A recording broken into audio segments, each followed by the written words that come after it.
Kita pun syukur ni plus tim joki. Nak kalian juga yang long successful ayo akan file kita mission joki. Mana kalian juga yang kumu candidate cuma parti hidup nak posting kursi. Nadon kata kajing anggut warna ya ke jinggalah apa posting kursi. Jadi berkorban upah kamtam di agriculture sector, educational sector, sports and youth sector.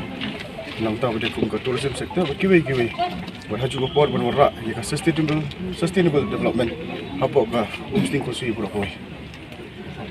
Karena ketika jingi kun ke banikong ke jumpi hak election hadu kat nu hak jingi leti jumpi ki pai ba yang bat pi kum nu hadu kat nu pidon jikreman bencok. Nah kalian cuma hi kumbu potong jom parti di pihak posting kursi ngi ba kalau si 4% pidon jikreman di poisya ka jok. Kuma penting hidup i kun yang ba nelang hoi nai amale barem joka musting constituency. Ya kadon ke jingi kren boy pa wan panelap election untuk jadi. Kadon kata kadon nem kena feedback. Kalau kata. Nam nak kalian jonga hi soal percaya pi ba ni parti bangi legit ro kadi ba kamon pai ba but nak kalian juga ba desu ko konstitusi la ni ka. Syakui district am dan even comment.